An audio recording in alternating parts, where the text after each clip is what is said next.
दोस्तों, आपने प्रयास शब्द तो सुना ही होगा। बहुत छोटा सा शब्द है लेकिन बहुत दमदार शब्द है। अपनी मंजिल को पाने के लिए आप निरंतर प्रयास करते हैं और सफल होते हैं तो आपको पूरी दुनिया जान जाती है। लेकिन आप असफल होते हैं तो निराश नहीं होना है। इसके बाद आप दुनिया को जान जाते हैं। नमस्कार दोस्तों, आप देख रहे हैं मेरा YouTube channel pre exam training. दोस्तों, प्रैक्टिस सेट भी एक प्रयास ही है। प्रैक्टिस सेट 44 लेकर हम आपके सामने आ गए हैं। इसमें रटना नहीं, समझना है। पूरी बातों को समझिएगा तो आपके लिए फ़ायदेमंद रहेगा। दोस्तों, सच कहूँ तो वीडियो बनाने का मन अब नहीं कर रहा, क्योंकि इतनी मेहनत करने के बाद भी और इतने अच्छे प्रश्न लाने के बाद भी 2-4 लोगों को छोड़कर कोई लाइक नहीं, कोई सब्सक्राइब नहीं कर रहा।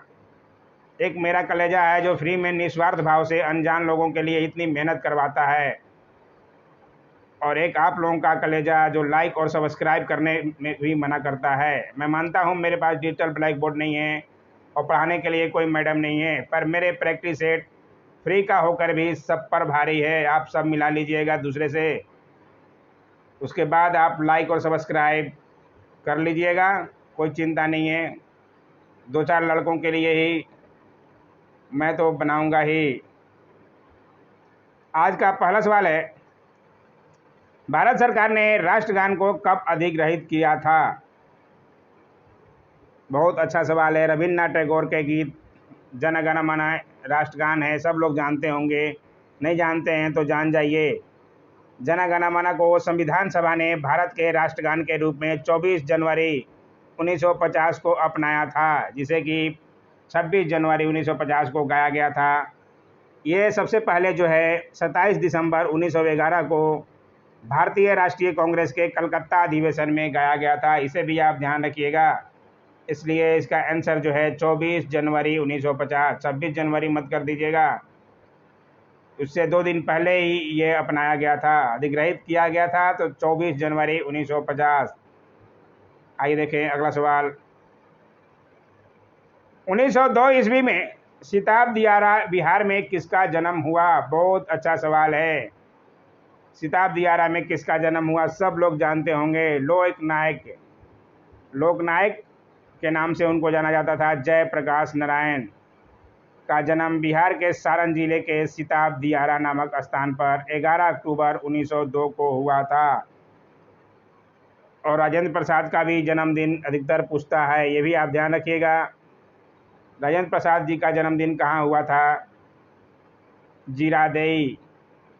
ये भी ध्यान रखिएगा, बहुत बार ये पूछता है। महात्मा गांधी ने जीरादेई को एक तीर्थ स्थल कहा था, ये भी आप ध्यान रखिएगा। ये भी पूछ चुका है क्वेश्चन। इसलिए इसमें 1902 में सिताब दियारा में बिहार में जयप्रकाश नारायण का जन्म हुआ था, ध्यान रखिएगा। आइए देखें अगला सवाल।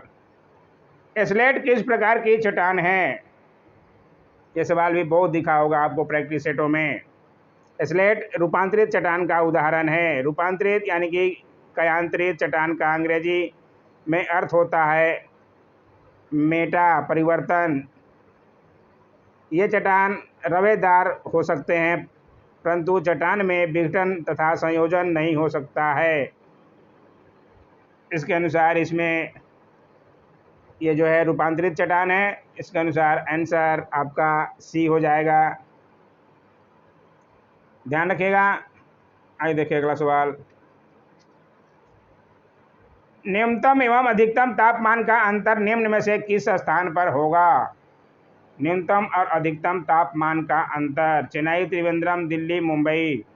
बहुत अच्छा ये भी सवाल है। तापांतर पर सर्वाधिक प्रभाव महाद्वीपीयता पर पड़ता है, अर्थात जो स्थान समुद्र से जितनी अधिक दूरी पर होगा उसमें न्यूनतम एवं अधिकतम तापमान का अंतर सबसे अधिक होगा। इसमें से आप देख लीजिए कौन कौन सा समुद्र से के किनारे है और समुद्र से दूर है। चेन्नई, त्रिवेंद्रम, मुंबई ये सब जो है समुद्र के पास में हैं। इसमें दिल्ली को छोड़कर सभी जो है महासागर समुद्र तट के नीचे हैं, अतः दिल्ली में तापांतर जो है सबसे अधिक होगा। इसलिए आंसर जो है आप समझ सकते हैं दिल्ली, ध्यान रखिएगा। आइए देखिए अगला सवाल। भारतीय स्वतंत्रता संग्राम की निम्नलिखित घटनाओं के सही कालक्रम का कूट चुनिए। लाइक जरूर किया कीजिए दोस्तों। लाइक करने में क्यों कंजूसी कर रहे हैं, कुछ तो लिखिए, कमेंट में कुछ लिख दीजिए। क्या कमी है, आप क्या सवाल में गलत बताते हैं, क्या करते हैं, ताकि सुधार का हमें मौका मिल जाए। अगर सही लगता है तो लाइक तो दबाया कीजिए, उसमें शर्म क्या करना है। इसका सही जवाब है होम रूल आंदोलन। ध्यान रखिएगा, भारतीय स्वतंत्रता संग्राम की निम्नलिखित घटनाओं के सही कालक्रम का कुट चुनिए। इसमें जो है ABCD चुनना होगा। इसमें जो है 5 का ये देख लीजिए, बी 2, 4, 1, 3। पहले जो है होम रूल आंदोलन हुआ था, उसके बाद असहयोग आंदोलन 1920 में, उसके बाद सविनय अवज्ञा आंदोलन 1930 में, उसके बाद भारत छोड़ो आंदोलन 1942। सब लोग जानते होंगे। ध्यान रखिएगा, इसके अनुसार आंसर जो है बी आपका सही है। आइए देखिए अगला सवाल। भारत में अबरख के सर्वाधिक उत्पादक हैं। इसमें से कहाँ है भारत में अबरख के सर्वाधिक उत्पादक? अबरख जो है उत्पादक में विश्व में प्रथम स्थान। भारत में कुल अबरख उत्पाद का 48% झारखंड तथा बिहार, 35% आंध्र प्रदेश तथा 15% जो है राजस्थान से प्राप्त होता है। ये भी ध्यान रखिएगा। इसमें जो है सबसे ज़्यादा सर्वाधिक पूछ रहा है तो आपका झारखंड और बिहार। आंसर जो है बी हो जाएगा, बिहार और झारखंड। ध्यान रखिएगा, बातों को आप समझिएगा तो स्पष्ट हो जाएगा दोस्तों। इसमें होम रूल नहीं बताया था कब हुआ था। होम रूल का आप जानते होंगे 1916 में। कौन लाए थे ये भी जानते होंगे। अगर जानते हैं तो कमेंट जरूर कीजिएगा। आइए देखिए अगला सवाल। परम शून्य बराबर होता है, बहुत अच्छा सवाल है।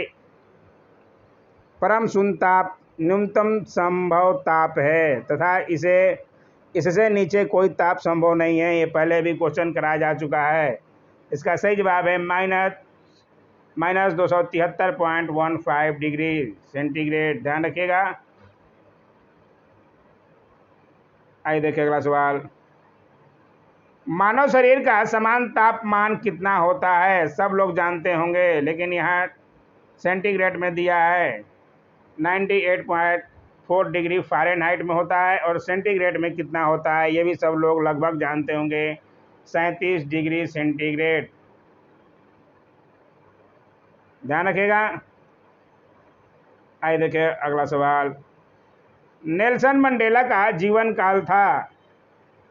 नेल्सन मंडेला का जीवन काल कब से कब था? उनका जन्म कब हुआ था? उनकी मृत्यु कब हुई थी? नेल्सन मंडेला का नाम सब लोग जानते होंगे। गांधी जी की तरह ये भी साउथ अफ्रीका में आंदोलन किए, राष्ट्रपति भी बने थे। इसका सही जवाब है 1918 से 2013 ईस्वी तक। ध्यान रखिएगा। आइए देखें अगला सवाल। जॉनसन ने दिया है शब्द, कौन सा शब्द दिया है जॉनसन ने? इसका सही जवाब है बी जीन। ध्यान रखिएगा। आइए देखें अगला सवाल। द सी ऑफ इनोसेंस लिखी है, किसने लिखी है?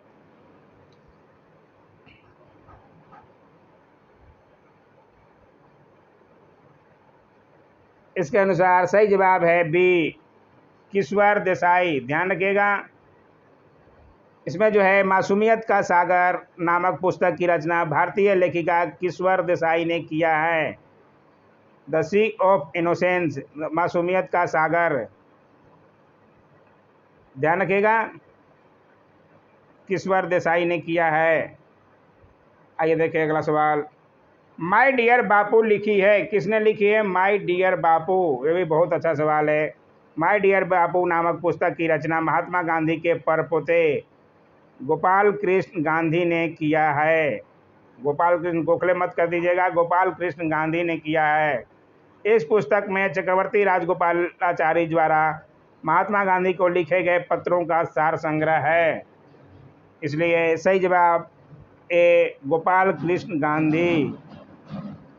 ध्यान रखिएगा, गोपाल कृष्ण गोखले सब लोग जानते होंगे, गांधी जी के राजनीतिक गुरु थे। सिंधु घाटी लिपि की सूचना स्रोत ज्ञात होती है, कहाँ किससे ज्ञात होती है? इसका सही जवाब है बी, मुहरों से। ध्यान रखिएगा। सबसे छोटा पुष्प पादक है, सबसे छोटा पुष्प पादक कौन सा है? इसका सही जवाब है सी, बुल्फिया। ध्यान रखिएगा। आइए देखिए अगला सवाल। इकोसिस्टम शब्द दिया है, किसने दिया है इकोसिस्टम शब्द? रचना एवं कार्य की दृष्टि से विभिन्न जीवों और वातावरण की मिली जुली इकाई को पारिस्थितिकी तंत्र इकोसिस्टम कहते हैं। इकोसिस्टम शब्द का प्रयोग सर्वप्रथम टेंसले नामक वैज्ञानिक ने किया था। ध्यान रखिएगा, इसके अनुसार आंसर जो है आपका सी, टेंसले। आइए देखिए अगला सवाल। कोशिका का दिमाग है, कोशिका का दिमाग तो क्या कहते हैं, कहाँ होता है? इसका सही जवाब है केंद्रक।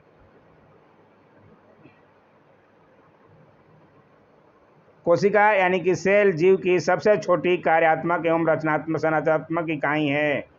कोशिका शब्द का सर्वप्रथम प्रयोग अंग्रेज वैज्ञानिक रॉबर्ट हुक ने सन 1665 ईस्वी में किया था। ये भी आता है क्वेश्चन, रॉबर्ट हुक नाम ध्यान रखिएगा। कोशिका का निर्माण जिस क्रिया से होता है उसमें केंद्रक मुख्य अभिकर्ता यानी कि क्रिएटर होता है। आपको बातें समझ में आ गई होगी, इसलिए आइए देखते हैं आगे। C12 में न्यूट्रॉनों की संख्या है,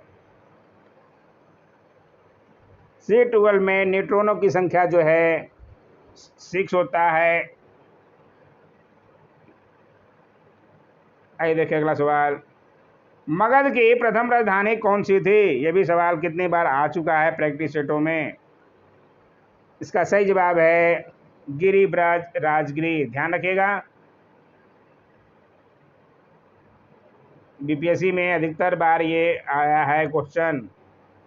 अशोक के समय में कौन सी बौद्ध संगीति हुई थी? अशोक के समय में कौन सा हुआ था? सब लोग जानते होंगे, पहले भी बौद्ध संगीति पर अलग से वीडियो भी बनाया हुआ है। अशोक ने तृतीय कराया था, तीसरा पाटलिपुत्र में।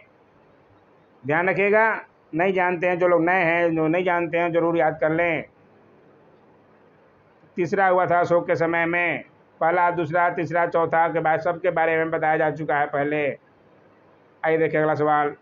निम्न में से कौन सा युग्म सुमेलित नहीं है? इसमें से आपको मिलान करना है, कौन सा सुमेलित नहीं है।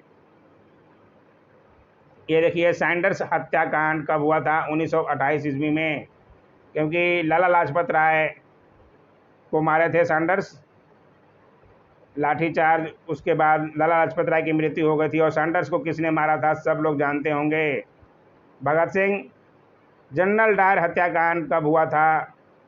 1932 ईस्वी। ये भी ध्यान रखिएगा, ये भी सही दिया है। अलीपुर षड्यंत्र कांड 1908 ईस्वी में हुआ था। 1908 में ही मुजफ्फरपुर जज का हत्याकांड बताया जा चुका है। एक काकोरी कांड जो है 1927 ईस्वी दिया है। आप सब लोगों को पता हो काकोरी कांड कब हुआ था?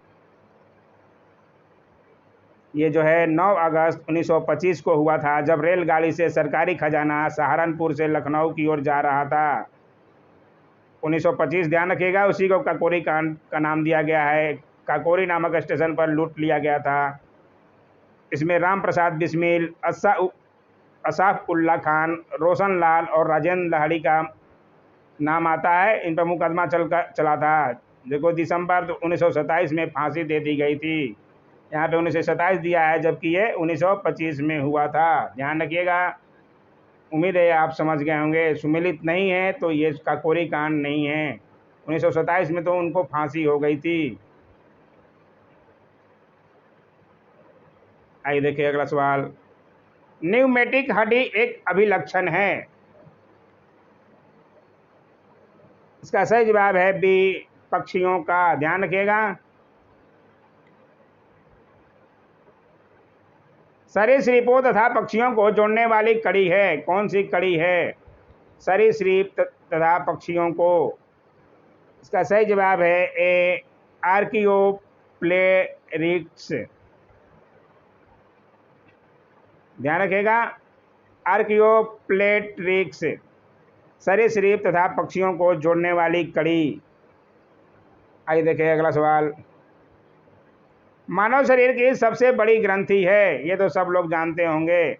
मानव शरीर की सबसे बड़ी ग्रंथि यकृत है, यानी कि लीवर। ध्यान रखिएगा, जिसका वजन 1.5 से 2 किलोग्राम के मध्य होता है। इसके लिए सही जवाब जो है यकृत। ध्यान रखिएगा।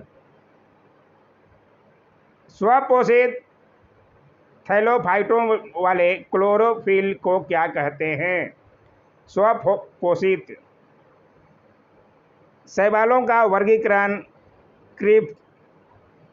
क्रिप्टोगैम के थैलोफाइटा वर्ग में किया गया है। ये पौधे निम्न वर्ग के होते हैं जिसमें पर्णहरित यानी कि क्लोरोफिल पर्याप्त मात्रा में पाया जाता है।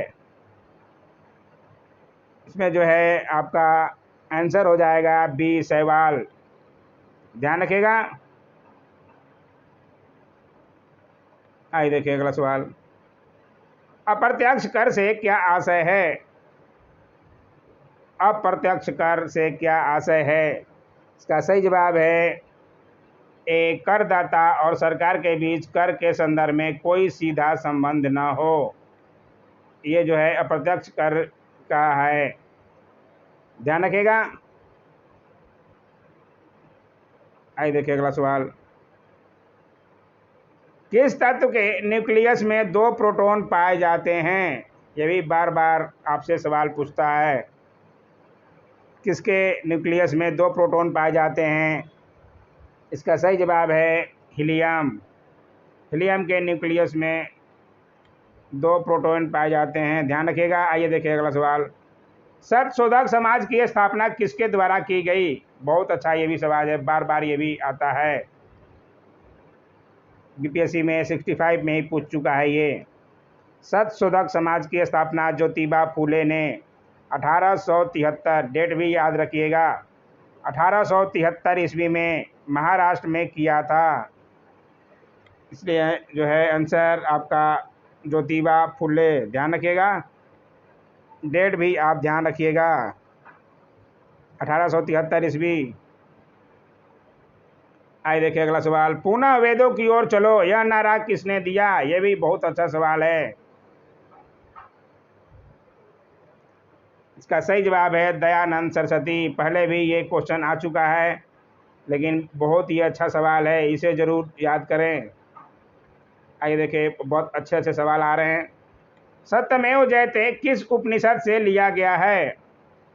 यह भी बहुत ही इम्पोर्टेंट सवाल है। सही जवाब है मुंडक। बहुत लोग वीडियो बंद करके चले गए होंगे। बहुत अच्छी बात है, क्या सीखेंगे आप खुद समझ सकते हैं। ध्यान रखिएगा, मुंडक उपनिषद। हर्षवर्धन के समय में कौन भारत आया? यह भी बहुत अच्छा सवाल है। इसका सही जवाब है ह्वेनसांग। पहले भी ये बताया जा चुका है।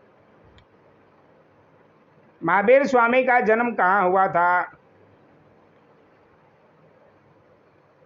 इसका सही जवाब है कुंडग्राम में। ध्यान रखिएगा, महावीर और बुद्ध पे कितने सवाल आ चुके हैं आप खुद सोच लीजिए। उनके बारे में पढ़ना ही पड़ेगा डिटेल में। महात्मा बुद्ध ने कहाँ महापरिनिर्वाण प्राप्त किया? ये सवाल देखिए आ ही गया। महात्मा बुद्ध पे भी इन पे सवाल रहता ही है। उनको महापरिनिर्वाण मतलब उनकी मृत्यु कहाँ हुई थी? महात्मा बुद्ध कहा जाता है कि उनका महापरिनिर्वाण 80 वर्ष की आयु में 483 ईसा पूर्व में कुशीनगर में हुआ था। इसमें कुशीनगर कहीं दिया नहीं है, इसलिए आंसर जो है ई हो जाएगा। ध्यान रखिएगा। आइए देखिए अगला सवाल। 1912 ईस्वी में बिहार में भारतीय राष्ट्रीय कांग्रेस का अधिवेशन कहाँ हुआ था?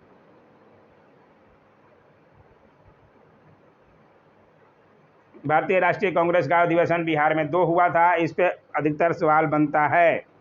बिहार 1912 में कहाँ हुआ था? बांकीपुर पटना में हुआ था। इसमें पटना दिया है, कोई बात नहीं, बांकीपुर पटना में ही आता है। जिसकी अध्यक्षता कौन किए थे, ये भी सवाल बनता है। RN माघोलकर, मैं पहले भी बता चुका हूँ इसको बहुत बार। और पंडित जवाहरलाल नेहरू पहली बार कांग्रेस के इसी अधिवेशन में शामिल हुए थे। और बिहार में दूसरा कब हुआ था, सब लोग जानते होंगे, 1922 में गया का अधिवेशन। यहाँ पूछ रहा है 1912 में, तो पटना में। ध्यान रखिएगा।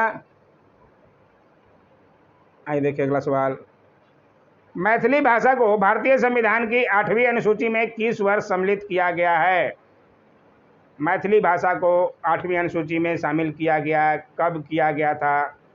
कल ही के क्वेश्चन में था ये। बहुत अच्छा है ये सवाल, इस पे बनता ही ये। का सही जवाब है 2004। ध्यान रखिएगा।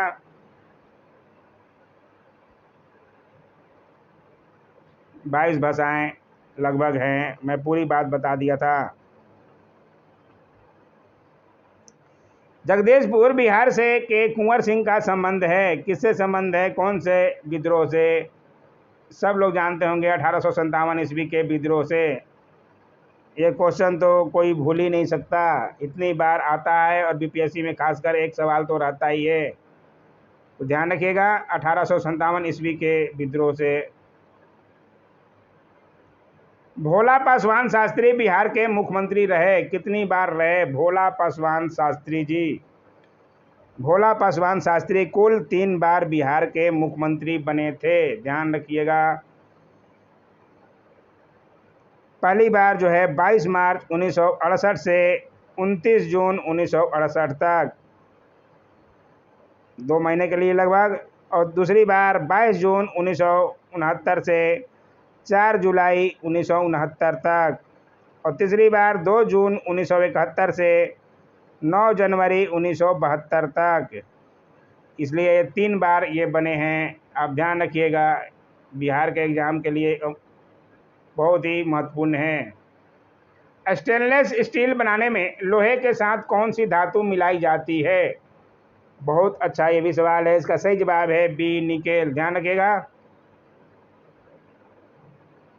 सासाराम में किसका मकबरा है? ये तो बच्चे सा सवाल हो गया, शेरशाह का। फिर भी जो नहीं जानते हैं वो ध्यान रखेंगे। आइए देखिए अगला सवाल। भारत के राष्ट्रपति द्वारा निम्नलिखित में से कौन सा कार्य नहीं किया जाता है? आप ये देखिए, इसमें से कौन सा नहीं किया जाता? संसद के सामने बजट को रखवाना, ये करते हैं। राज्यसभा को विघटित करना, ये कोई नहीं कर, राष्ट्रपति नहीं कर सकते। संसद का शस्त्रावसान करना, ये भी है। आवश्यकता पड़ने पर दोनों सदनों की संयुक्त बैठक बुलाना, ये बुलाते हैं। इसमें से कौन सा नहीं पूछ रहा है, कौन सा कार्य नहीं करते हैं? तो राज्यसभा को विघटित करने का काम नहीं करते हैं। आइए देखिए अगला सवाल। सुल्तान महमूद गजनवी द्वारा भारत पर पहला हमला किया गया था, कब किया गया था? गजनवी ने कब किया था? गजनवी और गौरी दोनों ने किया था हमला। इसमें जो है आंसर आपका सी हो जाएगा। 1000 ईस्वी में मोहम्मद गजनवी।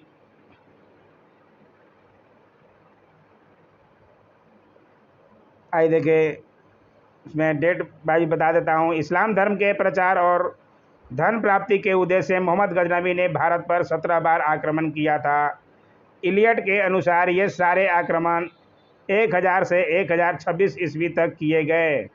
उसके सबसे चर्चित आक्रमण सोमनाथ के मंदिर की लूट थी, जिसमें उसने लगभग 50,000 हिंदुओं एवं ब्राह्मणों के का कत्ल किया था। ध्यान रखिएगा, इसमें जो है 1000 बता दिया था। आइए देखिए अगला सवाल। ध्यान रखिएगा कि 1000 से 1026 तक लूट किया था। गांधी जी ने चंपारण सत्याग्रह किस वर्ष में किया था? ये तो भी बच्चे सा सवाल हो गया। 1917, कौन नहीं जानता है। राजकुमार शुक्ल के बुलावे पर ये भी आता है। ध्वनि की गति धीमी होती है। किसमें होती है ध्वनि की गति धीमी? सही जवाब है सी, हवा में। ध्वनि की गति धीमी जो है हवा में होती है, ध्यान रखिएगा। आइए देखिए अगला सवाल। पंजाब सरकार ने अमृतसर बाधा सड़क का नाम निम्न में से किस हस्ती के नाम पर रखने का निर्णय किया है? अमृतसर से बाघा बॉर्डर नाम सुने होंगे, उसका जो है किसके नाम पर रखने का फैसला किया है? इसका सही जवाब है स्वामी विवेकानंद, ध्यान रखिएगा। आइए देखिए अगला सवाल। भारत का राष्ट्रीय जलीय जीव है कौन सा है? सब लोग ये जानते होंगे। डॉल्फिन केवल शुद्ध और मीठे पानी में ही जीवित रह सकता है। इसकी आंखें लेंस रहित होती है, जिसे स्थानीय तौर पर सुसु कहा जाता है। डॉल्फिन को 10 मई 2010 को राष्ट्रीय जलीय जीव घोषित किया गया है। अभी 2010 में ही घोषित किया गया है, 10 मई को। इसके अनुसार आंसर जो है आप समझ सकते हैं, डॉल्फिन, ध्यान रखिएगा। आइए देखिए अगला सवाल। सन यात सेन किस देश से संबंधित हैं?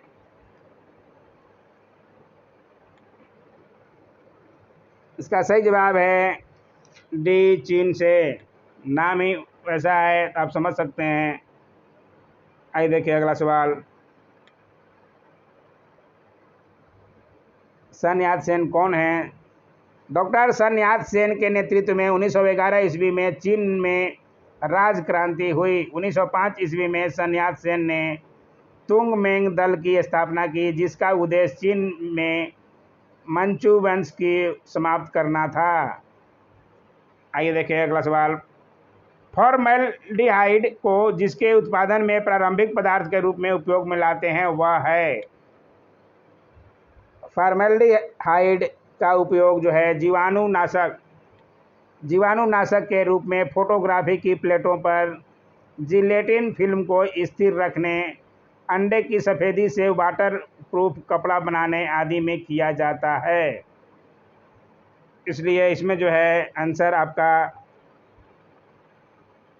वह है पदार्थ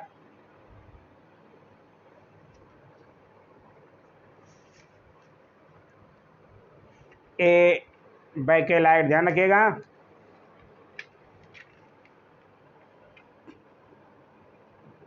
अरे यार, आइए देखिए अगला सवाल।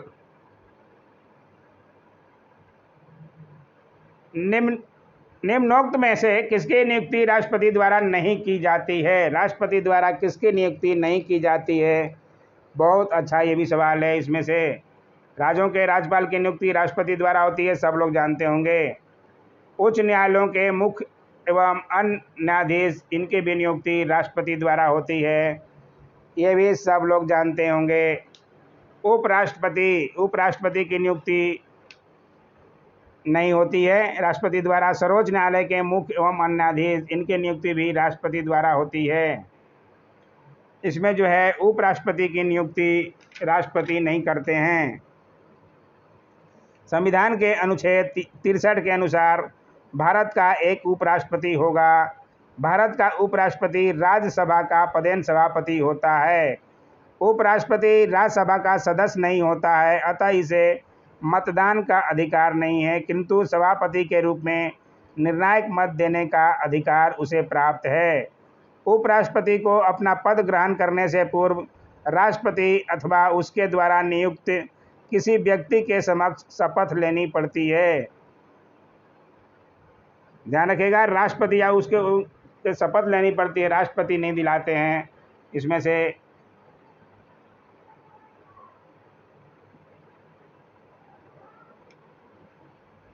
आइए देखिए अगला सवाल, और आज का लास्ट सवाल है। चौराबाड़ी ग्लेशियर उत्तराखंड के किस जिले में है? बहुत अच्छा ये भी सवाल है। इसका सही जवाब है सी, रुद्रप्रयाग, ध्यान रखिएगा। ये देखिए आंसर की भी दिया हुआ है, जिसे चाहिए टेलीग्राम से ले सकता है।